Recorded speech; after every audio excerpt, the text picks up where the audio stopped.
राम ने बाली को छुपकर क्यों मारा?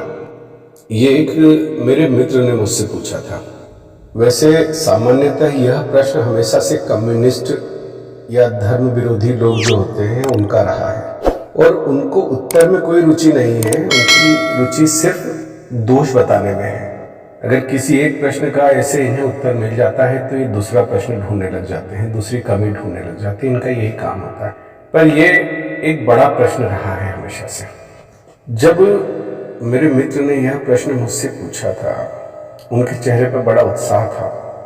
मैंने उनके प्रश्न का जो उत्तर दिया वो मैं आपको बताता हूँ, पर उससे पहले इन तर्कशील लोगों को समझना अनिवार्य है इनकी मानसिक स्थिति कैसी होती है। इससे मिली हुई, इस मनोदशा से मिली हुई एक कहानी मैं सुनाता हूँ ताकि आपको पता लग जाए कि मैं इन्हें कैसे देखता हूँ। इन्हीं से एक व्यक्ति मनोचिकित्सक के पास गया। अपनी शर्ट की जेब पर हाथ रखा था उसे। चिकित्सक बोला, आपको क्या समस्या है? व्यक्ति ने अपने जेब पर रखे हाथ पर दबाव बढ़ाया और बोला, डॉक्टर साहब मुझे प्रेम हो गया। डॉक्टर बोला, ये तो अच्छी बात है। व्यक्ति बोला, समस्या यह है कि मुझे जिससे प्रेम हो गया उसके बारे में लोगों को जब पता लगा तब से वो मुझे पागल समझ रहे हैं। इस पर चिकित्सक बोला, आखिर किससे प्रेम हो गया आपको? क्या किसी पुरुष से प्रेम हो गया? यह सुन व्यक्ति ने अपनी जेब से तस्वीर निकालकर डॉक्टर को दिखा दी। तस्वीर देखते ही डॉक्टर की आंखें फैल गई, उसका सिर चकरा गया। वह बोला, यह क्या, तुम्हें घोड़े से प्रेम हो गया? डॉक्टर की यह बात सुनते व्यक्ति अचानक से झल्लाया और क्रोध से तेज स्वर में बोला, आप क्या मुझे पागल समझते हैं कि मैं घोड़े से प्रेम करूंगा? यह तो हद है। ध्यान से देखिए, वह घोड़ा नहीं, वह घोड़ी की तस्वीर है। जिस प्रकार ये पागल घोड़ी की तस्वीर लिए घूम रहा था, उसी प्रकार इन तथाकथित मूर्खों के भगवान भी हैं। अन्यथा जिसने राम और कृष्ण को जान लिया उसे किसी और की अच्छाई बुराई का ख्याल कहा, वो तो अपने में ही मस्त है। अब बात करते हैं बाली वध की कि मैंने उन मित्र को कैसे संतुष्ट किया। मैंने उनसे पूछा, आप कितने भाई हैं? वे बोले, 2। आप बड़े हैं? वे बोले, हाँ बड़ा हूं। मैंने कहा, अब आप मेरे प्रश्न का उत्तर दीजिए कि अगर आपके छोटे भाई हैं और उनका विवाह हो चुका है तो उनकी स्त्री को आप क्या समझते हैं, क्या मानते हैं, किस भाव से देखते हैं? जो दिल में बात हो वो कह दीजिए। आप क्या उन्हें बेटी की तरह, बहन की तरह या केवल एक स्त्री की तरह देखते हैं जैसे समाज की बाकी स्त्रियां? वे बोले, हाँ, मेरा छोटा जो भाई है वो शादीशुदा है और उसकी धर्मपत्नी मेरी बेटी की तरह है। आगे मैंने पूछा, कृपया विनम्रता के साथ अब यह भी बता दीजिए कि आप अपने छोटे भाई की स्त्री पर अगर कुदृष्टि रखते हैं, उतनी भी नहीं जितनी बाली ने सुग्रीव की पत्नी पर रखी थी, केवल भाव भर गलत है, तो आपको उसका क्या दंड मिलना चाहिए? वे बोले, ऐसे व्यक्ति को तो हत्या कर देना चाहिए। मैंने पूछा, क्यों कर देना चाहिए? तो वो बोले, अगर स्त्री घर में ही, अपनों में ही सुरक्षित नहीं तो उसके लिए संसार में जगह नहीं, और अपने भाई से इतना बड़ा विश्वासघात, इसका केवल एक ही दंड है, वो है हत्या।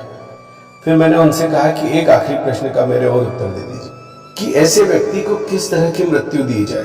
क्या उसे चुनौती देकर, जांघें ठोक कर, लड़कर मारा जाए या जैसे चाहो वैसे मार देना चाहिए?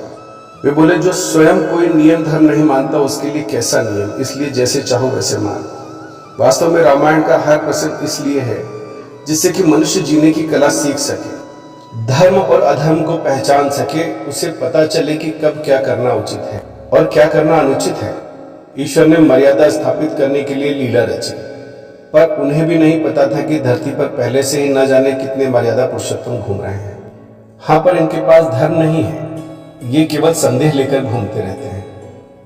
ये वही लोग हैं जो डीएनए रिपोर्ट देखे बिना अपने पिता को भी पिता नहीं मानते। रामचरितमानस में तुलसीदास जी ने कहा है, अनुज बधु भगिनी सुत नारी, सुन सठ कन्या सम ए चारी, इन्हीं कुदृष्टि बिलोकई जोई, ताही बंधे कछु पाप न होई। राम जी कहते हैं, अरे मूर्ख सुन, छोटे भाई की स्त्री, बहन, पुत्र की स्त्री और कन्या, ये चारों समान है।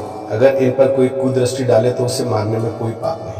इस चौपाई में जो कोई शब्द उपयोग किया गया है वह जेठ, भाई, ससुर और पिता के लिए कहा गया है।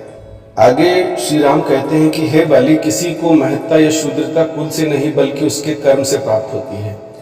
यह सब जानते हुए भी तुमने कुल का गौरव मिटा दिया। अर्थात भगवान कहते हैं कि कोई भी कुल से महान नहीं होता, वह कर्म से महान होता है। तुम्हारे कर्म से तुम राक्षस हो गए।